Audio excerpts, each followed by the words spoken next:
Isang mapagpalang umaga po sa ating lahat. Napagod po ba kayo? Sa umagang ito, ako po ang naatasan bilang mag-facilitate.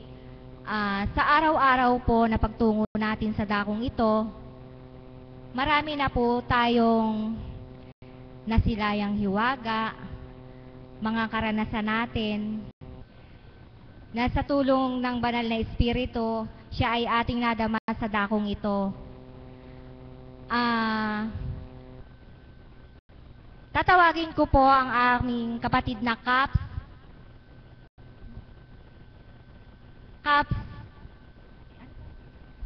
Caps Steve.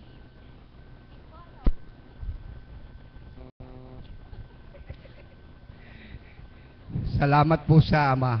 At ako po matagal na po minimiti ng ating kapatid na upang magpatotoo dito sa buhay na Diyos. Alam kong mahal na mahal tayo ng Diyos. Pakikalabit nga po natin ang inyong katabi. Kapatid, sabihin po ninyo, kapatid, mahal na mahal tayo ng Diyos. Salamat po sa inyo. Ang pagpapatotoo ko lamang po ay sadyang napakadakila ng ating Ama. Sapagkat hindi ko po ninanais na makamit ko ang tunay na kagalingan sa akin katawan. Kayo nga po, kukunting karamdaman lamang iniinda ninyo, sapagkat alam nyong may Diyos tayong magliligtas sa atin. Ako nga po, sa tagal ng panahon na pinagtiisan ko, pero ako po ay tuluyang lumaban sa ating Diyos, sapagkat alam ko ang Diyos ay hindi tayo pababayaan. Kaya kayo mga kapatid na may karamdaman, kukunting bagay lamang po yan, sapagkat ang Diyos ay napakaraming sugat na tinamo ng ating Panginoon. Baka hindi nyo po alam kung gaano karami ang tinamo ng ating Panginoon sa kanyang mga sugat. Tayo, isang sugat lamang po, iniinda na po natin, sapagkat siya, ang tinamo niyang sugat sa kanyang katawan, kung gaano po karami, gusto nyo pong marinig? 5,455 ang tinamo ng sugat ng ating Panginoon. Isipin nga po ninyo kung gaano karami yon, samantalang tayo isang sugat lamang, sumusuko na tayo.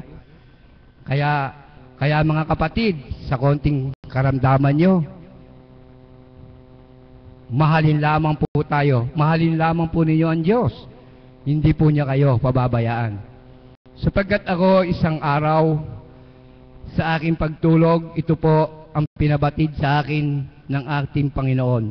Hindi ko po inaasahan, talaga po palang napakasarap na ang Diyos ang kapiling mo sa iyong buhay. Madaling araw na po siguro noon, mga bandang alas 4, mag-agaw alas 4 po yon. Ako po ay gising. Ito po ay talagang totoo sa buhay ko na nangyari. Ngayon lamang po nadama, talaga palang ang Diyos ay buhay sa ating sarili, sa aking buhay. Ako po, ang pinagbatayan ko po ng lakas ng aking loob na pinabatid sa akin ng Ama, si Mami Beth at si Mother, ang nagpakita sa akin. Sapagkat sila ang pinagbatayan ko ng lakas noong ako ay may karamdaman. Pinagmamasdan ko ang kanilang mga sarili. Bakit ito? May pinagdaanan si Mami Beth na hindi ka nais-nais sa Diyos, pero bakit siya pinatawad ng Ama? Ako pa kaya, sapagkat ako rin ay sobrang kasalanan ko sa Panginoon. Hindi ko akalain na ako'y aakayin ng Ama sa dakong ito, sapagkat lahat po siguro ng bisyo ay nasa akin na. At saka ang bulsa ko, hindi po rosaryo ang nakalagay, sari-saring bisyo. Pero ngayon po, kalkalin nyo ang bulsa ko, rosaryo po ang nakapamulsa. Iniwasan ko na po lahat yan, sapagkat ang aking mga anak ay aking minamahal, sapagkat bagamat malayo ang aking asawa sa piling ko. Kaya ako naman po ay nagbabata dito sa atin, Dambanang Banal. Hindi ko po akalain ng aking karamdaman ay makakamit ko pa sa aking buhay, sapagkat kitang-kita ng mga alagad, mga kasamahan kong Caps, na awang-awa sila sa akin pag ako'y nilang nakikita sa doon po ako nakatago sa likod na yon. Nakatalokbong po ang aking mga muka. Nakasambra po, hindi po ako nagpapakita sa mga tao sapagkat baka po ako ay pandirihan ng iba. Subalit, ang aking mga kapatid sa pananampalataya, kagaya ng mga alagad, mga kaps, hindi ko na po sila kinahihiyan dahil sila po ay awang-awa at dumadalangin sa aking kagalingan. Lalong-lalo na po ang ating mga minamahal na si Mama Mary sa tagal niyang nagbanyo sa akin, na ako ay parang anak niyang binabanyusan, nilalanggas ang buo kong katawan dahil ang buo kong katawan na yan ay puro sugat. Kung pagmamasdan niyo po ngayon, may bakas pa po ba kayong nakikita? Ganyan po kahiwaga ang kumilos ang Panginoon. Kaya nga po, noon po ako ay may karamdaman, wala po akong ginawa kundi po dumalangin sa Ama sapagkat alam kong pagagalingin niya ako. Hindi po ako nasiraan ng loob. Sa loob po ng 1 taong kong pagbabanyos, higit pa po sa 1 taong kong pagbabanyos dito, sa araw-araw, linggo lamang po ang aking pahinga. Pinagbataan ko po yun. Lumalakad po ako, inaakay po ako ng anak kong alagad, sapagkat wala nga po ang aking asawa, nasa malayong lugar. Anak ko lamang po ang nagtiyaga sa akin, ang aking mga anak, kaya nga po ako, pero pinipilit ko pa rin magmaneho po noon. Pasisipa ko lamang po ang motor, para lang po umandar. Pagdating, ang daan po na yan, dinidilat ko lamang po ang aking mga mata, ito po ay totoo. Dinidilat ko lamang po ang aking mata para makita ko po ang daan at makarating lamang po ako dito sa dambana. Alam ko, ibibigay ng Diyos ang kagalingan sa akin. Ito nga po, tinakda na ng Ama ang kagalingan na ibinigay niya sa akin. Kaya nga po ako ay lubos-lubos na nagpapasalamat sa Ama, lalong-lalo na po sa ating mga minamahal na kasamahan ng mga alagad at mga kasamahan kong kaps na sila ang dumadalangin sa akin, sa aking kagalingan. Takda-takda nga pala Ama, at takda-takda nga pala mga kapatid, huwag po kayong mainip, itatakda ng Ama ang inyong kagalingan. Ako po, sa tanan ng buhay ko, hindi ko po alam na gamitin itong rosaryo na ito kung paano. Pag nasa simbahan po ako, ano kaya yung mga ginagawa ng matatanda ngayon, ubod na po ng tagal. Ako po inip na inip, ako po lalabas. Pag po nagbibisa na yung pare, doon pa lamang po ako pumapasok. Kasi po, hindi ko po alam gamitin ang rosaryo. Pero ngayon po, kabisado ko na ang rosaryo. Kaya po ako lubos na nagpapasalamat sa Panginoon at binigay niyang buhay sa akin na puro nga po tagumpay ang pinagkakamit niya sa akin. Lalo na po sa aking asawa na ginagabayan ng Ama, kahit na po siya sinasa malayo, ako po'y nananalig at nagtitiwala na hindi niya po kami pababayaan. Salamat po sa Diyos. Maraming salamat po. Sabi nga po ng Panginoon, sino ka man noon, basta ako iyong tinanggap at kinilala, kayang-kaya kanyang baguhin. At sa pagbabata po niya at pananalig, pananampalataya ng tapat, nakamtan niya ang kagalingan. Ang susunod ko pong tatawagin ay isang pasyente.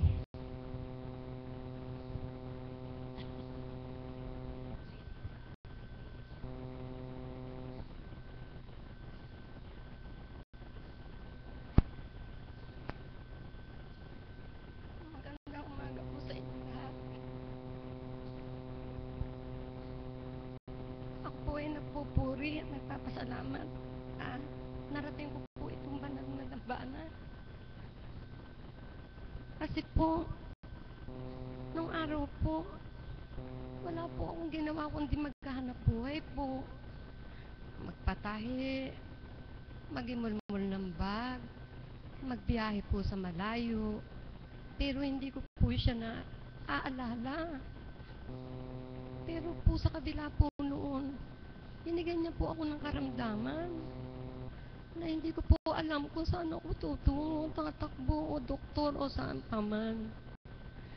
Pero nagpapasalamat po ako sa Diyos at dinala niya po ako dito sa banal na dambana na dito ko po nadamay yung kagalingan ko. Dito ko po ang dami ko na pong doktor na narating, hindi po ako humusay. Pero dito ko po nadamay yung kaginawa ng katawan. Inalis ko na po sa katawan ko yung galit po. Nagpatawad na po ako. Sa lahat-lahat po ng kasamaan ko ng loob at lahat ng nagkasala sa akin, pinapatawad ko na po. Kasi po, gusto ko pa po napakasarap mabuhay. Gusto ko po makapagsilbi sa Kanya ngayon. Sabi ko nga po sa Kanya, Lord, pagalingin mo lang po ako. Ang isang linggo, apat na araw ay sa'yo, 3 araw na lang sa hanap buhay. Hindi ko na gusto yung pagsikat lang ng umaga, magdarasal lang ako. Pero hindi ko naalala yung araw ng linggo para sa Kanya. Ang naalala ko lang lagi, humanap ng pera. Pero hindi pala tama ang ganoon. Dapat po pala bigyan natin ng panahon ng Panginoon. Diyos niya po ang nagbigay sa atin ng buhay. Ngayon ko po lahat pinagsisisihan, lahat po na yun. Kaya po ngayon po na nakarating ako dito, na ipinibigay sa akin ni Ama ang kagalingan ko. Gagampanan ko po ang dapat ko pong gampanan. Maraming salamat po sa inyong lahat. Maraming salamat po, Nanay. Magalak po kayo dahil ginawa pong kaparaanan ng Ama ang iyong karamdaman upang siya iyong makilala sa dakong ito. Ang susunod ko pong tatawagin ay isa pa pong pasyente.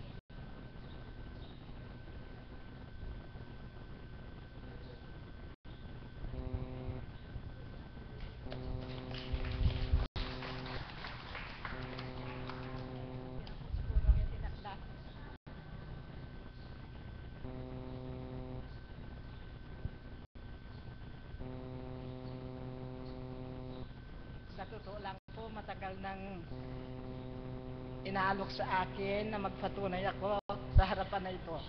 Ang masasabi ko po, hindi ko kaya. Noon po, talagang hindi ko pa kaya dahil kulang na lang po, parang wala na akong hininga nang makarating ako dito. Salamat na lang po sa ating Divine Mercy at kay Apong Conching na kinalugdan. Dinala po ako dito, inaakay na lang ako. 3 doktor po ang nagsabi sa akin, kailangan by January dialysis. Kung hindi nila alam kung ano ang mangyayari sa akin. Meron pong naghatol sa amin na magsiyam kami rito. Pumayag po ako, inaakay na lang ako, dito kami naupo. Ang sabi po ni Apong Conching sa amin, ang sabi niya, yung mga nakaupo dito, ang ayaw niya sandali nawawala. Ano kaya, kako? Sa madaling istorya po, ganito ang nangyari. 3 doktor po ang tumingin sa akin. Lahat po ng gamot, ang creatinine ko po hindi bumaba. Kailangan dialysis. Nung pong nadala ako rito, December 10, agad pong tiningnan yung creatinine ko sa loob ng 6 na araw. Kung bumaba. Sa taas po ng creatinine ko, nagbaba po ng mahigit kalahati, purihin ng Ama. Wala pong dialysis na nangyari sa akin. Hanggang ngayon, mag-6 na buwan na po. Ang malaking pasalamat ko po, salamat po sa mga gumagabay na alagad, mga kaps, sila po lahat. Hanggang po sa panahon na ito, lahat po ng gamot na ininom ko, umiinom po ako ng gamot nun 17 piraso sa loob ng 1 araw. Inalis pong lahat yun. Tubig na lang pong nilalaga ang pinainom ni Apong Conching. Awa po ng Diyos, hanggang sa panahon na ito, yung pa rin pong iniinom ko, wala na pong gamot. Andito po ako, nagpapatunay sa inyo na mahal tayo ng Diyos. Hindi niya tayo pababayaan. Maghintay lang tayo, darating. Salamat po.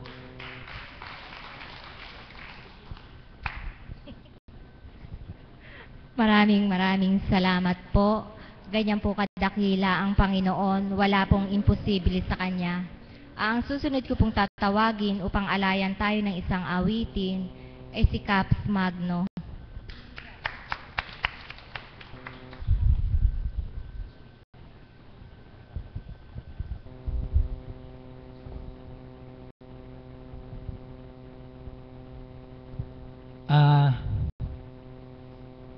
Magandang umaga po sa ating lahat sa tanghaling ito. Ako po ay nagpapasalamat. Tinawagan na naman po ako dito sa dambana upang mag-alay ako ng awit. Ang awit ko pong ito ay iniaalay ko sa ating banal na espiritu. Divine mercy sa katawan po ng ating banal na sa katawan na nga po, kunsing.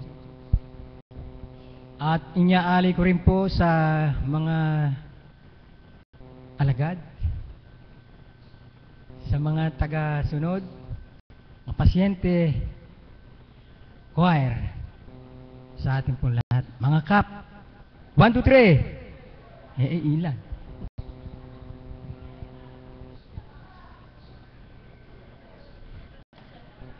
Ang hiwaga ng aking damdamin, ngayon ko nalaman, ikaw ang dahil, at tuluyan di ko mapigil sa nais kong ikaw ay makapiling. Magmula nang kita'y makilala, larawan mo Kristo, tanglaw, nyaring buhay, ang landas ng aking kapalaran, warit nagliwanag at makakamtan. Iniibig kita ng higit pa sa aking buhay. Minamahal kita ng wagas at walang kapantay. Ito'y tanging sumpa at panatakong tunay. Hanggang sa huling tibok, ang puso ko sa'yo lamang. Iniibig kita ng higit pa sa aking buhay. Minamahal kita ng wagas at walang kapantay. Ito'y tanging sumpa at panatakong tunay. Hanggang sa huling tibok, ang puso ko sa'yo lamang. Salamat po. Ang aawitin ko pong muli ay pinamagatang Jesus kong mahal. Jesus, magmula nang kita'y makilala, di na napawi sa aking alaala. At kung tayo'y magkalayo, Jesus kong mahal, luhay di na natuyo sa aking mga mata. At kung sa iyong dambana may dumapong ibon, Jesus, kausapin mo at ako ay aon. Magbabalik sa'yo, umihingi ng lingap. Sugat ng puso, dibdib ko ay wasak. O Jesus kong mahal, patawarin mo ako ay susuyuin kita't mamahalin. Magpahanggang libing. Oh, Jesus ko, mahal kita habang ako'y may hininga.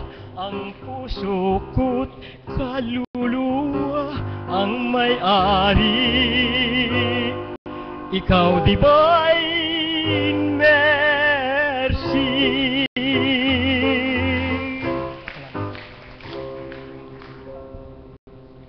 Salamat po. Maraming salamat po sa napakaganda niyong tinig. Ang susunod ko pong tatawagin ay isang tagasunod, si Medi Pangilinan.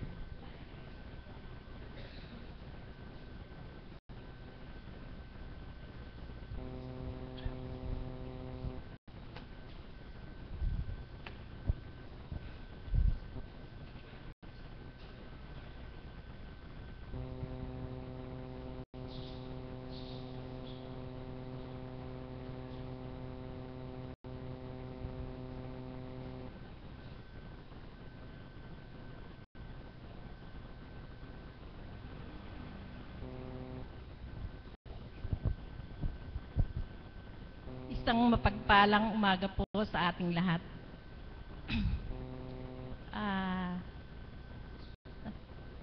Magbabalik tanaw lang po ako nang una kaming madako sa dambanang ito ng mahal na Divine Mercy. Yun po ay nang noong magkaroon ng karamdaman po ang aking mahal na asawa.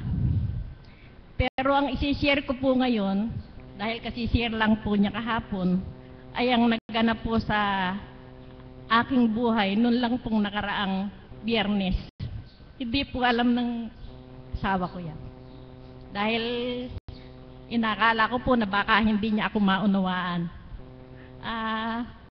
Thursday po ng gabi, tumawag po yung anak ko.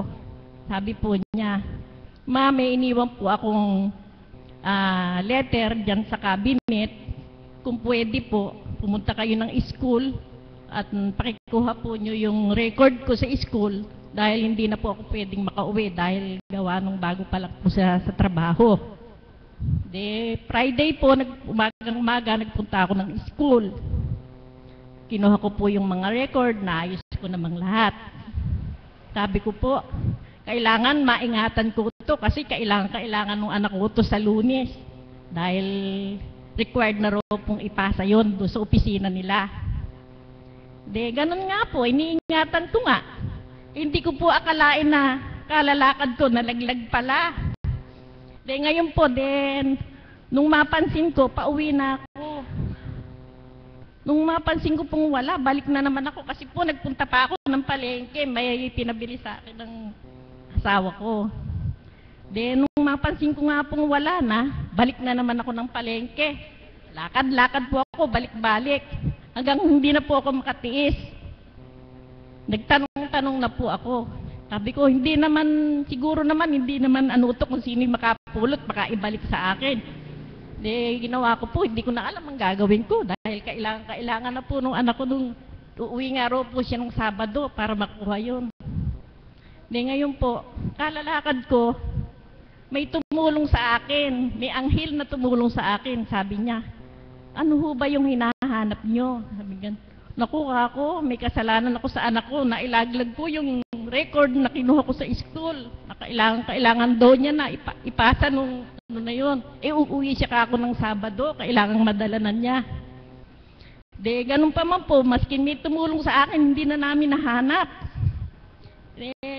Tumingala po ako sa langit. Sabi ko, "Panginoon, kung kaloob po ninyo, kung sino po ang magandang loob na nakapulot ng envelope, pakisoli lang po sa akin." Sabi ko pong ganun. Umiiyak na po ako doon pa sa palengke. Hanggang sa napauwi na po ako, nasa lubong na naman akong mama. Sabi niya, "Ma'am, tutulungan ko po kayo, punta tayo ng pulis. Ipasabihin po natin na kung sino man yung makapulot, isauli lang." Ganun pa man po, wala pa rin niya akong nagawa hanggang sa nagpasya na po akong umuwi. Nung pauwi na po ako, habang nakasakay ako sa tricycle, nakayuko ako, umiiyak ako. Sabi ko po, Panginoon, sabi ko, kung po pwede po, hinihiling ko po sa inyo na kung sino man ang magandang loob na nakapulot ng envelope, pakisauli lang sa akin. Hanggang dumating na nga po ako ng bahay, alang-alam ang mister ko sa nangyari. Hanggang nung gabi po, eto na, tumawag po yung anak ko. Sabi po niya, kumusta na mama yung pinako ko sa'yo? Naiyak na po ako. Pag hindi ako maiiyak, kailangan daw yun. Sabi ko, anak, may kasalanan ako sa iyo. Sabi ko pong ganun. Ano po yun? Sabi niya ganun. Kasi anak, naiwala ko yung requirement na kinuha ko sa school. Sabi ko pong ganun. Ano ba yan, mama? Sabi niya ganun. Ipapasa ko yan sa Lunes. Kailangan na sa opisina. Sabi po niya ganun. Hanggang sa iyak po siya ng iyak. Umiiyak din ako. Sabi ko, paano kaya ako ito? Sabi ko ganun. Naputol po yung usapan namin dahil pareho kaming umiiyak. Sabi ko pong gano'n, paano ba ito? Sabi kong gano'n, nung naputol po yung tawagan namin, may sumingit po, tumawag. Nakalagay, sabi po niya, ma'am, sabi niya gano'n, huwag kayong mag-alala, napulot ko po yung envelope.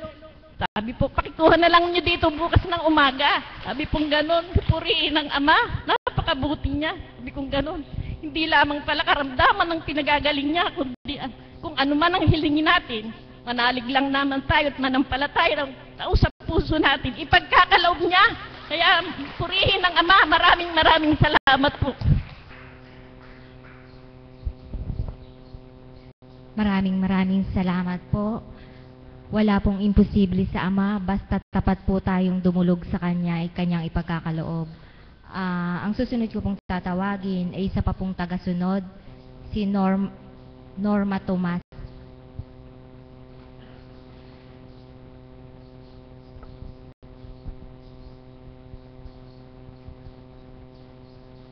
Magandang umaga po sa tanghaling ito, mga kapatid.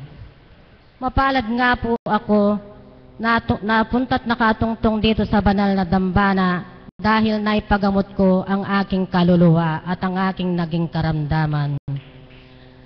Sa pagbabata, pananalig sa Diyos Ama at sa mga gamot na pinapainom ni Apo at sa mga haplos po ng mahal na Apo Konsing. Ang akala ko po noong una, sapat na sa akin ang pagsisimba ko tuwing umaga, ay tuwing linggo. Hindi po pala, marami pa pong pagkukulang dahil marami pong nabago sa aking buhay. Katulad nga po ng pagmamensahe ng banal na Espiritu sa katahuan po ng mahal na Apo Konsing. Itinitimo ko po sa aking puso para pagdating ko naman po sa bahay, mayroon akong may share sa mister kong naiiwang mag-isa dahil dadalawa lang po kami sa bahay. Kung minsan nga po meron siyang konting karamdaman, hindi siya makakapagtrabaho dahil nga po namamaga yung mga kamay niya. Dahil sa kagustuhan ko pong makapunta dito sa Divine Mercy, inaayos ko na nga po ang lahat. Kanya wag po tayong bibitiw sa Diyos Ama, hindi tayo pababayaan. Maraming salamat po. Maraming salamat po. Ang susunod ko pong tatawagin ay ang aming Mother of the House.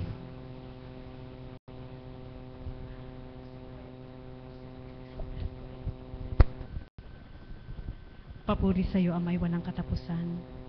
Sa bawat oras, sa bawat araw, kailanman hindi ka nawawalay. Bagkos ang iyong pag-ibig, ang patuloy kong nararamdaman, upang sa dako mong banal, ikay paglingkuran, sa pamamagitan ng inyong kinalugdan, ang aming mahal na Apo Kunching, na sa amin iyong binigay, upang matutunan ang iyong landas, at makagutupad ng buong katapatan. Amen. Buhay po ba ang Diyos? Papuri sa Ama, Anak, at Espiritu Santo. Nawa po'y huwag niyo pong pagsawaan ang bawat araw na pagbabahagi po sa inyo. Nasabi ko nga po sa inyo, ito lang po yung kaligayahan ng bawat lingkod. Ang maipagsigawan, ang bawat kaganapan sa kabutihan at kagandahang loob ng ating Panginoon sa aming buhay. Amen po ba yon? Alam niyo po, sadya pong hindi mawawala na ibabahagi ang bawat nakadama sa ating Panginoon. Bawat minuto, bawat segundo, marami po siyang ginagampanan sa ating buhay. Kaya marapat lang po na ipagsigawan po natin ang kabutihan ng ating Panginoon, hindi man pagdakakarakara kay nakakamta ng bawat isa, subalit sa takda po na para sa inyo, makakamta at madarama nyo rin po ang pagkilos ng ating Panginoon. Amen po ba yun? Buhay po ba ang Diyos?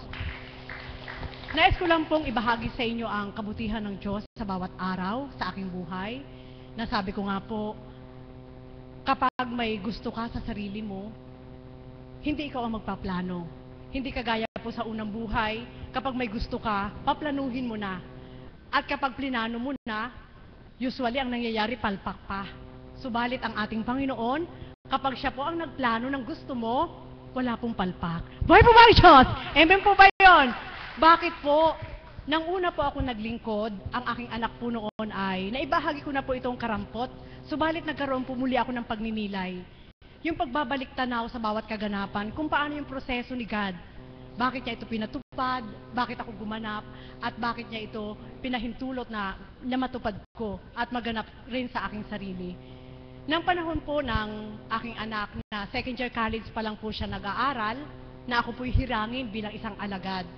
At ang mga panahon po na yon, sadyang wala pa akong pagkukuhanan na kung ako'y maglilingkod ng puspos sa ating Panginoon, wala pong magbibigay sa kanyang kaukulan para siya paaralin. Pag nilayan niyo po ito kasi may mga pagkakataon na kailangang muling ibalik tanaw ang bawat kaukulan upang ang sinumang nagmimithi na paglingkuran ng ating Panginoon sa paraan niya, wala po kayong takot na isurrender ang sarili niyo. Buhay po ba ang Diyos? Amen po ba yun? Nang panahon po na yon, nang inatasan po ako ng banal na espiritu sa katauhan ng mahal na apo, wala pa po yung dambana, nadaratal daw po ang takda, at ang mga alagad ay maninirahan sa dakong ito, at magkakaroon daw po ng tinatawag na Mother of the House. At nung hapon po na yon, tinuro po niya ako ng banal na espiritu, na sa akin ay hindi pa ako gaanong kapuspos ng mga panahon na yon, na umuo ako, subalit pagtalikod ko po, pagdating sa tulay ng Pulumplasan, ang daming reklamo ng isip ko. Buhay po ba ang Diyos? Amen po ba yon?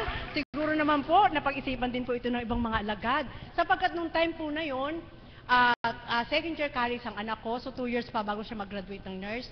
At the same time, 2 taon pa namin babayaran po yung aming sasakyan. Kaya wala talagang way, kundi kami po ay nabubuhay lang sa simpleng pamumuhay, may karunukang bahagi ang ating Panginoon bilang tao, at karampot na kabuhayan na pagbababoy po, Nung time po na yun na umuo po ako dito, pagtalikod ko po, pagdating po sa tulay ng Pulumplasan, sabi ko, Diyos ko, kapatid na Pearl, ano kayang gagawin ko doon? Sabi ko ganun sa kanya, ang dami pa nating dapat gawin, ang dami na po na naglaro sa isip ko kung paano ako tutupad sa ating Panginoon. Subalit isang araw po, hindi po pala problema yon. Alam niyo po kung anong kaparaanan. Nang ako po'y pumila sa gitnang ito na nagpa-bless po sa mahal na apo, nabatid po kaagad ng banal na espiritu ang laman ng isip ko. Nung oras na ako'y tumalikod, anong tinuran? Pasubali ko sa'yo, tandaan mo kung paano ang pagtawag ko sa'yo, ako rin ang gagawa ng kaparaanan upang ang lahat ng ito'y maisaayos at ikaw ay makatupad sa akin. Buhay po ba ang Diyos? Alam niyo po kung ano hiwaga ng Ama. Dumatal po ang takda na mayroon po ako isang kaibigan sa ibayong dagat na hindi ko pa kami nagkikita. Hindi ko po siya kaano-ano. Bagko sa pamamagitan ng telepono na sinambit po niya na ginamit na anghel ng aking buhay. Na kung paano minensahe ng banal na espiritu sa katauhan ng ating mahal na Apo Kunching na ibibigay niya ang kaparaanan, alam niyo po, yun po ang tumulong sa akin para makatapos ang aking anak. Buhay po ba ang Diyos? Amen po ba yun? Hindi po ito isang kayabangan, subalit yung proseso po ni God, na kapag tinawagan ka niya at tumalima ka, hindi ka ikaw mismong sarili ang mamumroblema, kundi isasagutin ng Panginoon yung responsibilidad na yun na iiwanan mo para makatupad ka sa Kanya. Buhay po ba ang Diyos? At pagkatapos po noon, siyempre po, natugunan eto na po. Siyempre naman po, yung pagbabayad naman po ng sasakyan, wala naman po kaming ibang alternative, kundi yung sa aming pagbababoy. Noong mga panahon po na yon, ako po yung naunang nahirang kay kapatid na Pearl, andun po yung kaukulan na, siyempre po, nagdudumali po kami. Maglinis muna ng baboy bago pumunta dito. Subalit ang itinakda po ng ating Panginoon na isuko ng lahat ng baboy na yun ay namatay. Buhay po ba ang Diyos? Amen po ba yun? Subalit purihin, dakilain siya, Sapagkat sa paglilingkod, wala po ako naging sakit ng ulo. Wala rin po ako dalahin sa puso ko, sapagkat yung 2 taon po na yon, nasabay na ginagampanan, ay tinupad ng ating Panginoon sa pamamagitan din po ng paggamit ng kanyang mga anghel, na hindi mo kaano-ano, subalit pinahintulot ng Diyos na siya rin ang gumanap sa katawan ng mga tao na yon para kami damhin. Buhay po ba ang Diyos? Amen po ba yon? At nang umusad po, nakatapos na po ang aking anak, natapos na po lahat, ito po ang bahagi ng ating Panginoon. Sabi ko po sa kanya, Ama, daratal ang takda, magkikita kami ng taong yon. Yung binigay pong anghel niya sa akin. Sapagkat sa telepono lang po kami nagkikita. Wala pa akong ibabayad na kahit na ano sa kanya bilang tao sa pagtupad po niya sa aking anak. At kapag tuwirang magkita po kami, at ganito po yung sign na hiningi ko sa kanya, na siya'y mula sa kanya, wala pa akong magiging worry. Alam niyo po, nung oras na sabi niya, uuwi ako ng Pilipinas at gusto kitang makita, yung oras po na yon, ang inisip ko na kaagad, kailangan may pera ako. Kasi baka mamaya, hindi ko naman siya bigla akong singilin.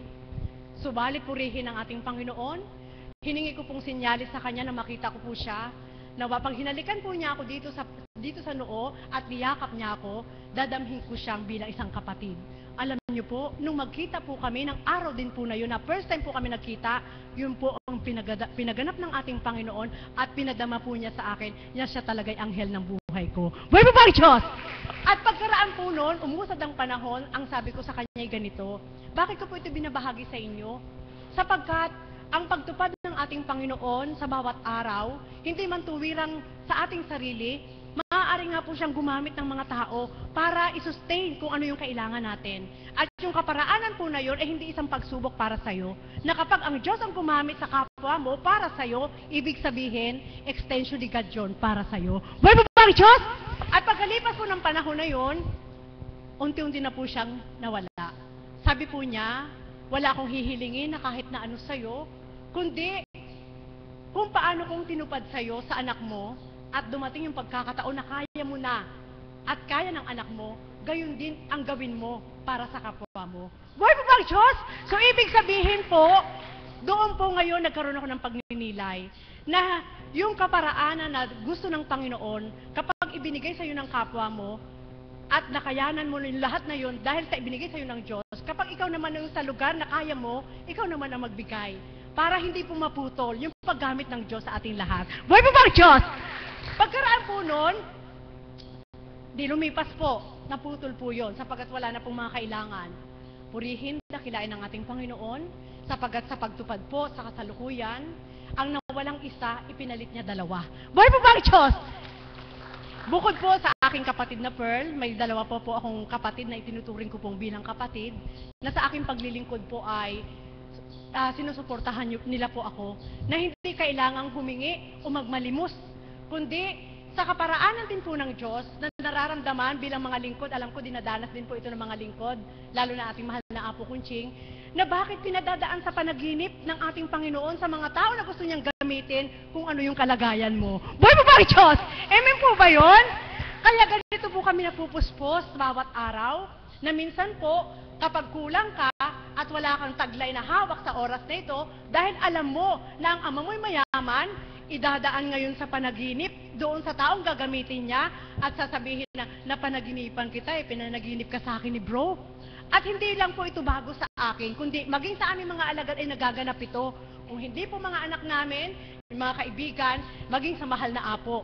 Kaya hindi po nakapagtataka na ang kalooban ng Diyos sa dakong ito, kagaya po ng tinutupad ng mahal na Apo, kung paano siya naghahasik sa ating lahat, na tayo po'y nakikinabang, yung pakinabang na yun, hindi natin makikita sa ibang tao. Buhay po ba ang Diyos? Kaya mga kapatid, ito lang po iwanan ko po sa inyo. Kapag may gusto ang Panginoon para sa inyo, gumawa po kayo. Sapagkat kung paano po kami mga alagad, maging mahal na Apo at Kaps, tuwiran po na nararamdaman namin ang pagkilos ng Diyos. Na parang sinasambit po niya sa isip niya na, anong dapat mong ireklamo? Hindi naman ikaw ang gagawa, kundi ako. Kaya sa oras po natutupad ka, alam na po ng Panginoon na kapag kulang, kaya niyang punuan. At kapag pinunuan niya, sigurado sobra. Muli, magandang umaga at maraming salamat sa dakong ito. Ang buhay na Diyos ay nagluluwal ng salita sa pamamagitan ng ating mahal na Apo Kunching. Saluhin niyo po at itipunin niyo po sa puso niyo at sigurado kapag tinipon niyo, walang masasayang, bagkos makikinabang po kayo sa bawat araw. Muli, magandang umaga at maraming salamat. Maraming salamat po, Mami.